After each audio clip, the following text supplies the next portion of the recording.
E aí, pessoal, aqui é o Jack e esse vídeo vai ser brutal, brutal, brutal, brutal, brutal. Compartilha. Já vai dando like de começo porque eu tenho certeza que você vai gostar muito desse vídeo. Vamos lá. Eu vou responder uma pergunta que me mandam, muita gente discute sobre isso, fala sobre isso.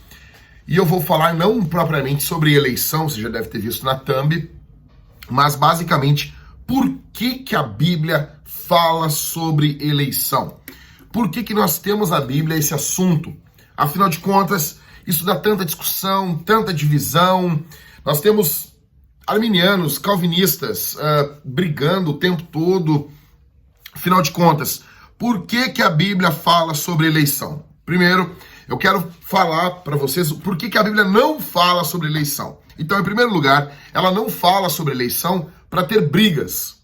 Para que você venha brigar com seu amigo arminiano, com o seu amigo da Armênia, você venha brigar com ele, ou você que é arminiano, venha brigar com o seu amigo calvinista, né? Ou aquele careca, aquele calvo, né? Você, não, que piadinha ruim, né? Eu sou um tiozão, cara.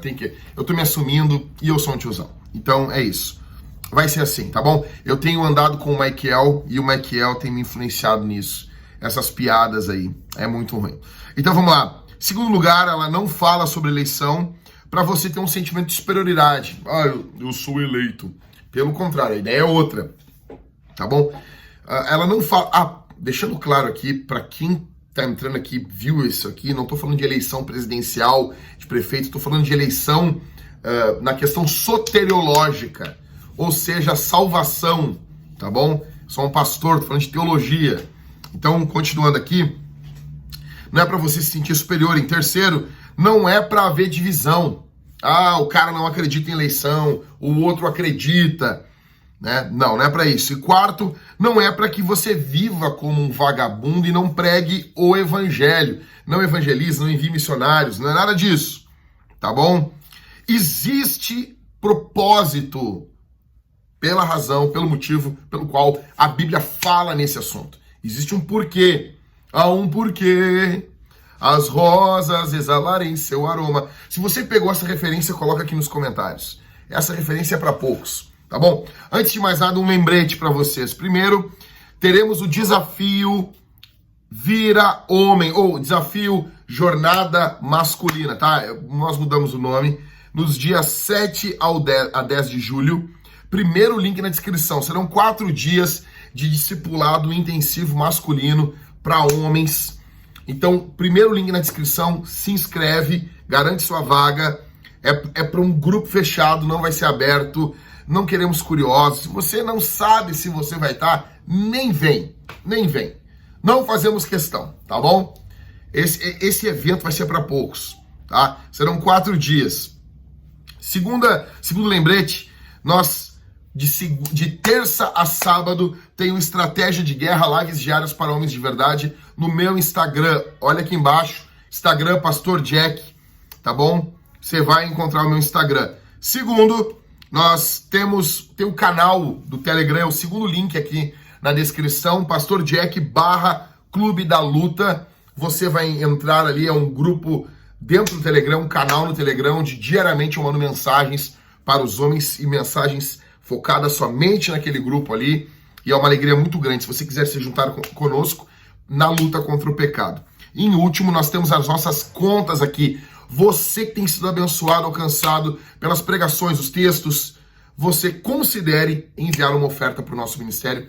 Esse é um momento muito crítico e nós precisamos da sua ajuda para irmos além. Pois bem, mas vamos lá. Chega de delongas.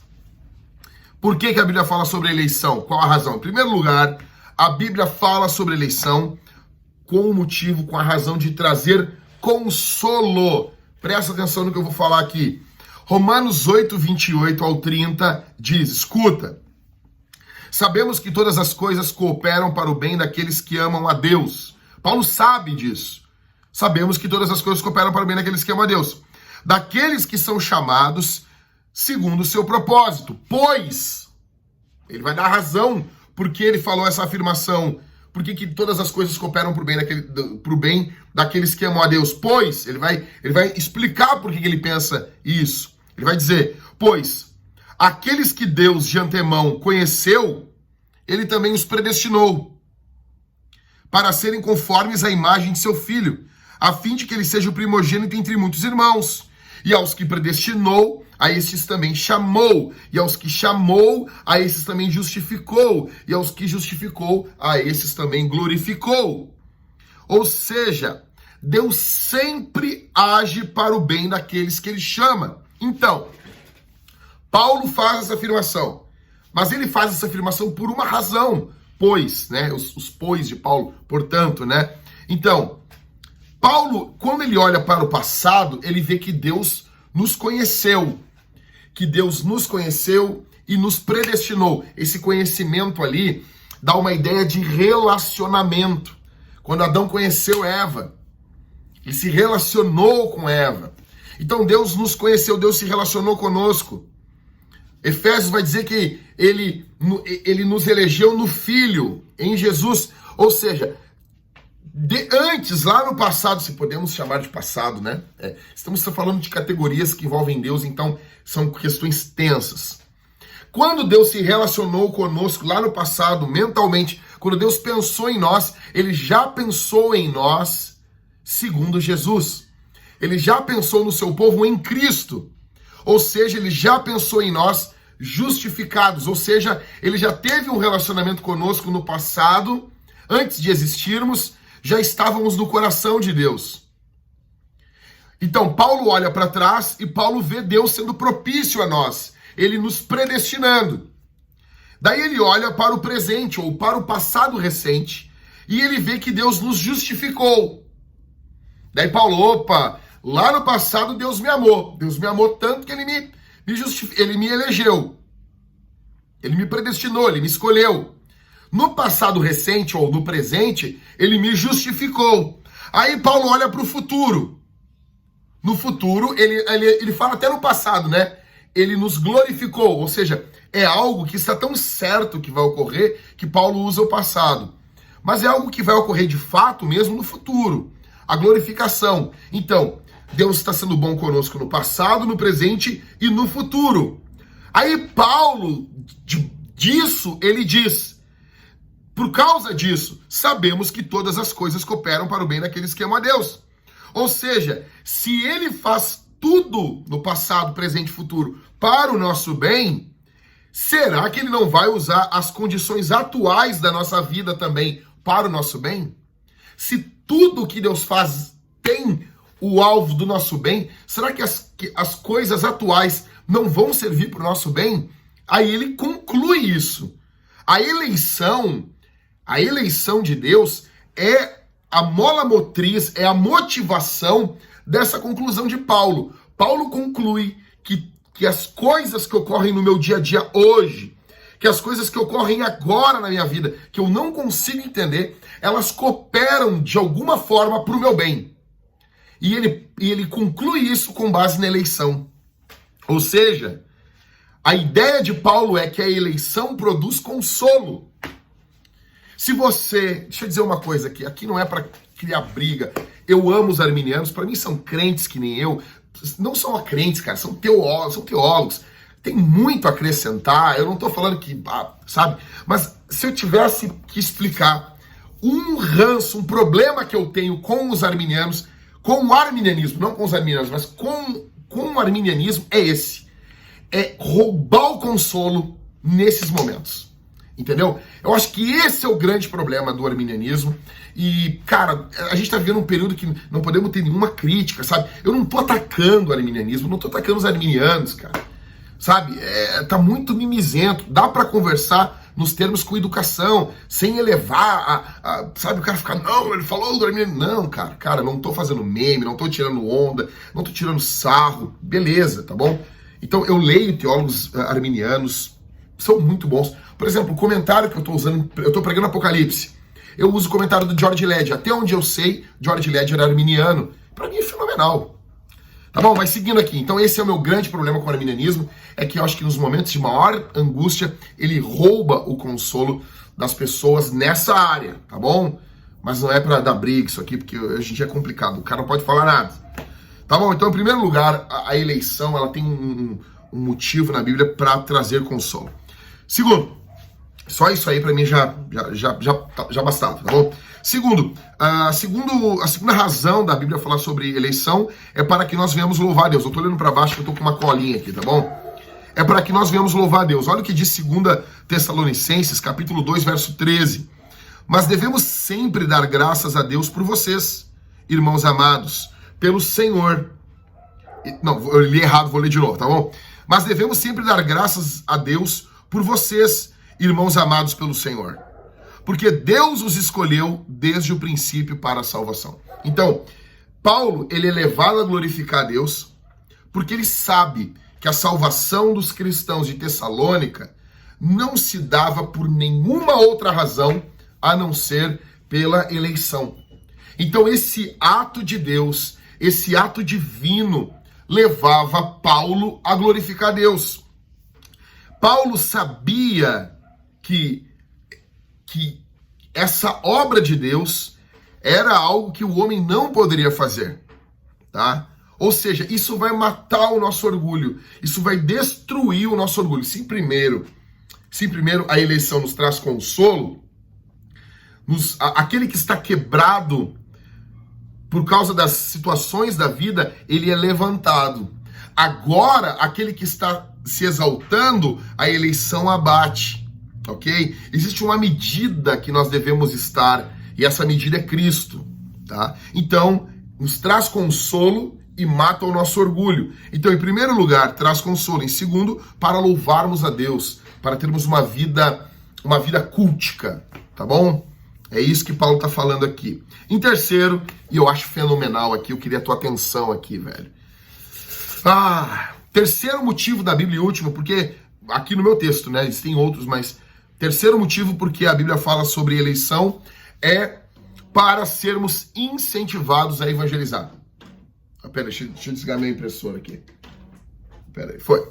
Então, para sermos incentivados a evangelizar. Olha o que diz 2 Timóteo 2,10. Por essa razão, tudo suporto por causa dos eleitos, para que também eles obtenham a salvação que está em Cristo Jesus com glória eterna. Ou seja, Paulo sabe que Deus escolheu pessoas, que Deus escolheu gente. Então, essa eleição dessas pessoas leva Paulo a suportar o sofrimento e a seguir pregando o evangelho. É um incentivo para Paulo evangelizar. A eleição não paralisa o evangelismo. A eleição dinamiza o evangelismo. Existe uma garantia, Deus está dando uma garantia aqui que haverão conversões. Agora, olha esse texto bíblico, escute isso aqui, cara. Atos 18, do 9 ao 11.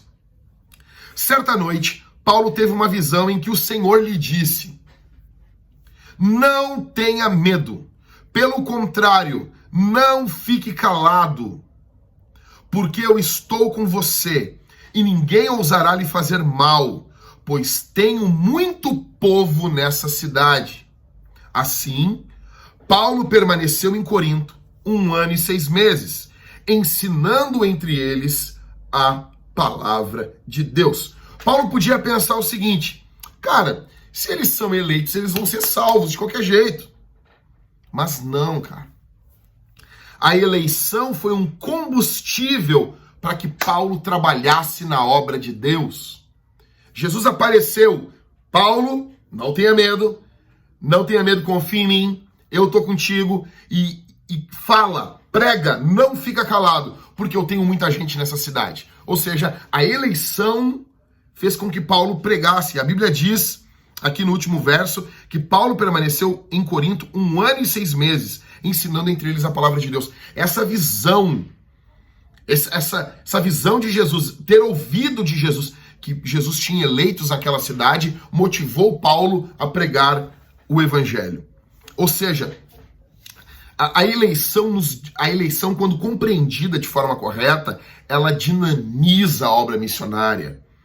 Quando a gente olha para Apocalipse, nós sabemos que o plano de Deus é salvar gente de todos os povos, línguas e nações. Deus tem eleitos nesses povos. Deus tem eleitos em todos os povos, todas as línguas, todas as nações. Ou seja, isso nos dá confiança e certeza que a gente vai ser bem sucedido quando prega o evangelho. Você tem noção disso? Então, ou seja, a eleição não para você de pregar o evangelho. Você é levado a pregar o evangelho porque Deus elegeu pessoas. Ou seja, vamos pregar o evangelho em tal lugar? Ah, mas será que teremos sucesso na pregação do evangelho? Óbvio que teremos. Óbvio que talvez não seja no primeiro momento, talvez demore, mas nós sabemos que vamos avançar. A doutrina da eleição é uma certeza de que a igreja avança em missões. Na prática, encerrando aqui. Em primeiro lugar, confie em Deus nos momentos difíceis. Tá bom? Lembre-se da eleição. Lembre-se da eleição passada. Lembre-se do que a eleição passada produziu em você no presente. Você foi justificado. E lembre-se o que essa eleição vai produzir no futuro, que é a glorificação. Deus usou toda a história para o teu bem. Ele vai usar os momentos atuais da tua vida para o teu bem também. Então, eu diria para você, confie em Deus nos momentos difíceis. Em segundo lugar, louve a Deus. Tenha uma vida de louvor, tenha uma vida de adoração. Se Deus elegeu pessoas, glorifique a Deus por isso. Veja o tamanho, veja a grandiosidade desse Deus. Veja como ele é grandioso, maravilhoso. Louve a ele. Em terceiro, pregue o evangelho. Se envolva com plantação de igreja. Eu conversei com um missionário e eu vou fazer uma live com ele, acho que semana que vem, missionário chileno Vergara. E nós falamos como os homens não estão se envolvendo com missões, como tem crescido o número de mulheres que vão para a obra missionária e homens que não vão. E nós precisamos que os homens se envolvam com plantação de igreja. Se envolva com plantação de igreja. Se envolva. Se envolva. A masculinidade só tem sentido quando ela está envolvida com missão. Se você não está envolvido com missão, você não é homem. Você não é homem. Deus deu uma ordem. A última coisa que Jesus falou entre os discípulos foi a grande comissão. Se envolva.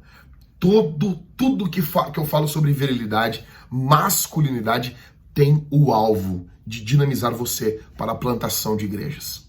Tá bom? Pessoal, vou ficando por aqui. Esse vídeo ficou grande, mas eu acho que ele ficou bom. Então compartilha ele com o maior número de pessoas. Dá o teu like, joinha, comenta. Isso impulsiona o vídeo aí mais adiante. Tá bom?